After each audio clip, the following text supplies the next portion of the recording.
In a rare demonstration of the SFW, I'm about to see it destroy an armored column. I'm off to the test site over 20 miles away to see exactly what targets we're going to obliterate. Hey, LT, you ready to blow the heck out of some tanks? Yeah, let's go do it. It's a beautiful day for a test down here in Eglin. Let's go do it. All right. Lieutenant Engelmeyer is a lead engineer with the SFW unit. Old vehicles and tanks have been assembled to simulate a battlefield environment. What kind of tanks you got out here? We've got some T-80s, T-65s, foreign assets, and there's a total of about 25 targets that we'll be using today. These stationary targets are being heated to simulate hot engines and friction coming from moving parts. It's these thermal sources that the smart bombs are looking for. When the first time you heard it go off, what was your gut reaction to it? Glad I'm not the enemy. You have the rocket motors going and panels popping off the weapon and the slugs going. It's really pretty brutal. But what kind of range does this weapon have?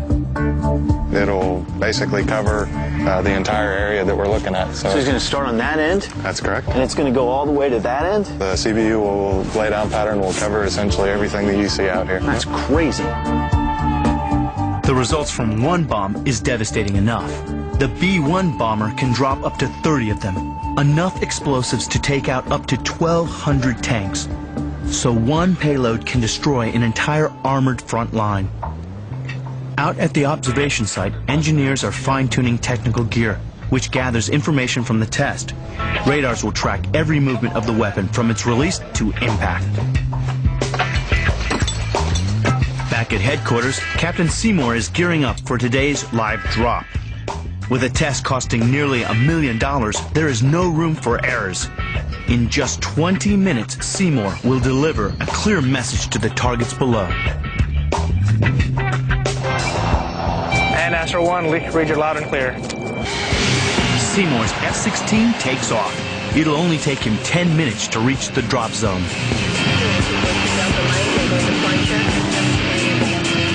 Do you want to be out there?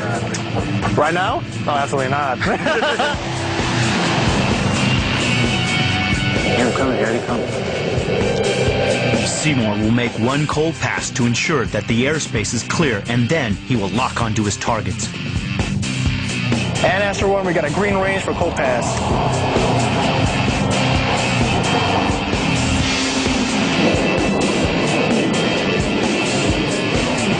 Copy that, Astro 1, we're proceeding to hot pass.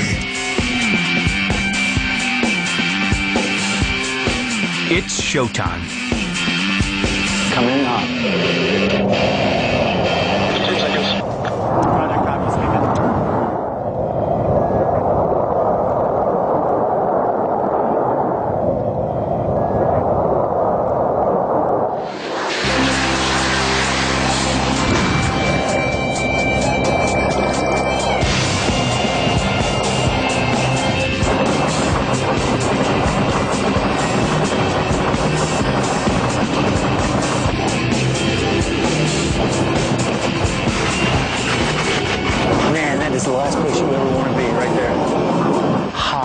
Molten copper shooting all over the place.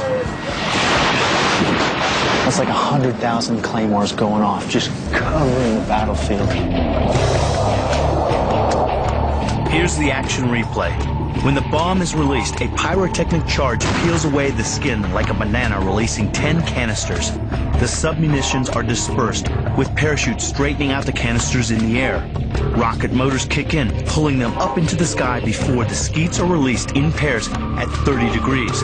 The sky is now buzzing with a deadly swarm of skeets, all 40 of them.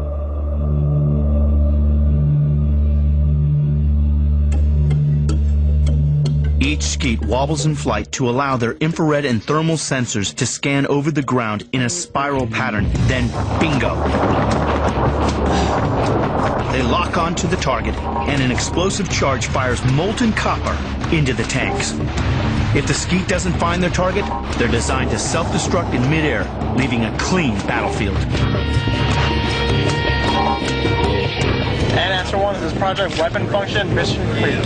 That's one copy. That's deadly, that's accurate, that's business. That's why the SFW is a weapon striking fear into the hearts of the enemy.